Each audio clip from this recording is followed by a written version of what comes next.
रामायण, गीता और महाभारत को सिलेबस में डाल दिया वहां के अखबारों में विजन 2023 के तहत, और जो अब लागू हो गया तमाम स्कूलों में। क्या वो रामायण पढ़े, वो गीता पढ़े? ये कहाँ हुआ है? सऊदी अरब में। और कहाँ हुआ? आपके हिजाज में हुआ ना, यही नहीं पता आप लोग को? दुबई में, जहाँ पे आप जिक्र कर रही हैं कि पाकिस्तान की बदनामी हो रही है। आपको पता है यूएई के जो कौंसल जनरल है कराची के अंदर, बखीत अतीक अल रमेथी जो है, उन्होंने पाकिस्तानियों को कहा है कि नेगेटिव प्रोपेगेंडा खुदारा हमारे मुल्क के बारे बंद कर दें।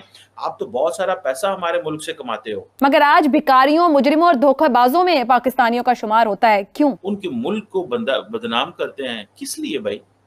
पैसे भी वहीं से कमाते हो, खाते भी वहीं से हो और करते भी ऐसे हो। क्यों? वाई? क्यों करते हो ऐसे? और ये आपने तो कुछ ममालिक का नाम लिया, इसमें यूरोप आपने शामिल नहीं किया।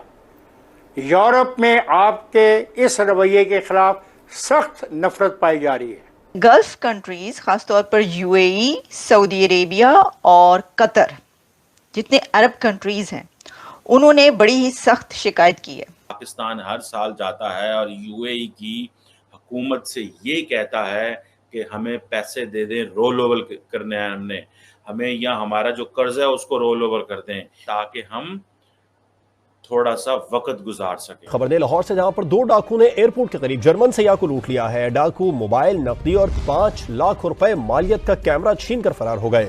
लूटने वाले सैयाह का इल्जाम है कि डॉल्फिन को मदद के लिए कहा तो उन्होंने डॉलर मांग लिए। अब ये बेचारे, इनकी जो है वो फुटेजेस भी आ रही हैं, सोशल मीडिया पर भी मौजूद हैं, टीवी चैनल्स भी दिखा रहे हैं कि ये रो रहे हैं कि एक तरफ हमारी हुकूमत मुल्क जाके पैसे मांग रही है, दूसरी तरफ हम खुद ही उस मुल्क में जाके उस मुल्क के खिलाफ ही प्रोपेगेंडा करते हैं। रामायण और महाभारत जो है सऊदीया के जो है स्कूलों में एड कर दिया गया है। सऊदीया की सरकार ने ऑफिशियली जो है अनाउंस किया है इसको। तो फिर मान जाओ मुसलमानों, तुमने अपने बुजुर्गों के दीन की तरफ रवाना होना शुरू कर दिया, बुत परस्ती की तरफ, जहां से तुम्हारे बाप दादे आए थे। 1400 साल से यही किरदार है यार। हम यहूदियों से लड़े, हम सहूनियों से लड़े, लेकिन साथ में हमें मुसलमानों से भी लड़ना पड़ रहा है, हमें इंतहा पसंद हिंदुओं से भी लड़ना पड़ रहा है। सऊदी अरब के अंदर भगवत गीता को अरबी में पढ़ाया जा रहा है, वो हिंदुइज्म की तरफ जा रहे हैं, वो हिंदू कल्चर्स की तरफ जा रहे हैं। बजाय तुम फलस्तीनियों के साथ खड़े होने के, तुम आईडीएफ की फौज के अंदर खड़े होके खुद इस्लाम वालों से लड़ रहे हो। ये किरदार है तुम लोग के। तुम लोगों ने ये करना तो फिर खुल के आओ, जाओ जो 54 रुकनी फौज तुमने बनाई है उसको भी लेके आओ। सर, ऑलरेडी फलस्तीन पिछले 8-9 महीनों से जिस तरह से, जिस तकलीफ से गुजर रहा है, तमाम मुस्लिम उम्मा इसको महसूस कर रही है, और उसके ऊपर ये 15 करोड़ अब ट्रांसलेशन उन्होंने की अरबी जबान में, उनकी हिंदी को अरबी में ट्रांसलेट किया, बच्चों को पढ़ा रहे हैं तो भगवान कृष्णा स्टोरीज। और ये हो क्या रहा है? ये जो आपने अभी गुफ्तगू की है, ये फुल ऑफ एविडेंस है। आपने कहा कि वो नहीं, बिसाइड फॉर ऑल दिस ना, ये तो आपने मतलब कुरान की हदीस निकाल दो और रामायण, गीता और महाभारत डाल दो। नहीं, मैं ये पूछ रही हूं, बच्चों के सिलेबस में उसका असर क्या है? पूरी उम्मत मुस्लिम पे पड़ रहा है। छोटा सा इसराइल क्या गुल खिला रहा है, इनकी आंखें नहीं खुली हुई, खुलती नहीं है। Hello friends, welcome to our channel. जैसा कि आपने वीडियो में देखा, पाकिस्तान में कराची एम्बेसी से यूएई के अपिक अल रहमती ने पाकिस्तान के नागरिक जो यूएई में रहते हैं उनको चेतावनी दी है कि वो यूएई के राजनेताओं के खिलाफ जो नेगेटिव प्रोपेगेंडा करते हैं उसे बंद करें। सोशल मीडिया पर भी यूएई के लिए नेगेटिव इमेज बनाने के लिए कुछ पाकिस्तानियों को गिरफ्तार भी किया गया है और बहुत से पाकिस्तानियों को वापस डिपोर्ट भी कर दिया गया है। और उन्होंने ये भी कहा है कि ऐसे पाकिस्तानियों को यूएई में वीज़ा कभी नहीं दिया जाएगा। वहीं दूसरी ओर सऊदी अरब ने स्कूल सिलेबस में रामायण और श्रीमद् भगवत गीता को इंक्लूड कर दिया है और ये सब देखकर पाकिस्तानी लोग बौखला गए हैं।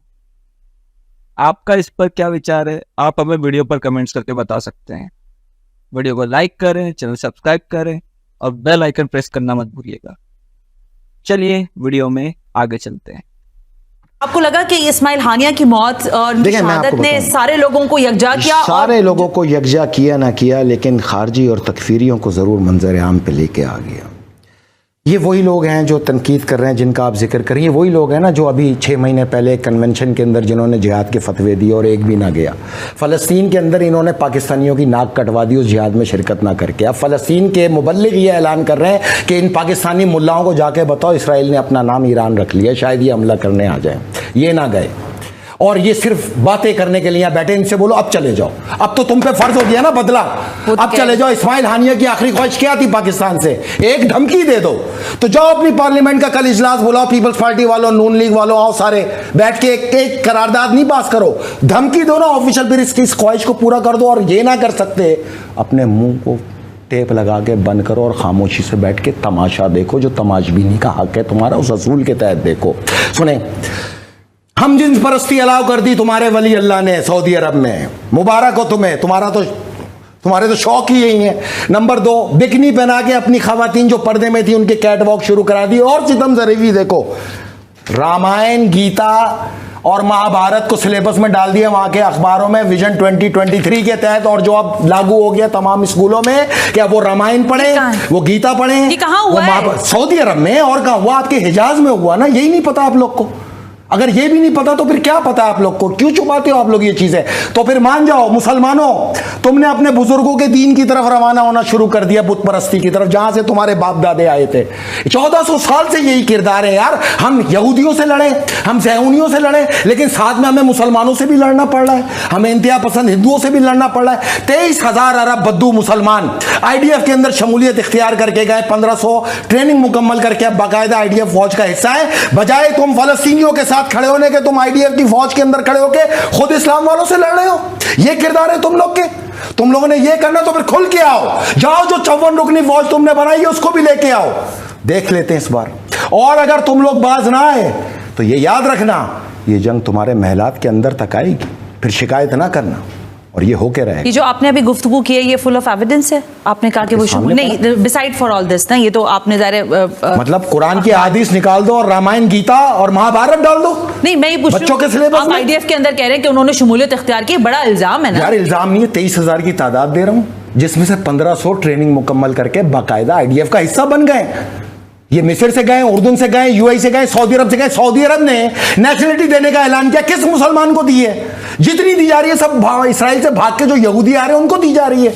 उनके लिए UAE ने भी नेशनलिटी खोल दी, सऊदी अरब ने भी खोल दी। किसी पाकिस्तानी का हक नहीं जिसने तुम्हें उठाया, बनाया, बढ़ाया। तुमने किसी पाकिस्तानी को नेशनलिटी दी है आज तक? तुम यहूदियों को बसा के कि आप खाने काबा पे कब्जा कराना चाहते हो? तो तारीख में तो यही लिखा है, तुम्हारा किरदार साबित कर रहा है कि तुम वाकई अपने बुजुर्गों के दीन की तरफ चल। तो फ्रेंड्स, आपको हमारा ये वीडियो कैसा लगा आप हमें कमेंट्स करके बता सकते हैं। वीडियो को लाइक करें, चैनल को सब्सक्राइब करें और बेल आइकन की घंटी बजाना मत भूलिएगा। Thank you.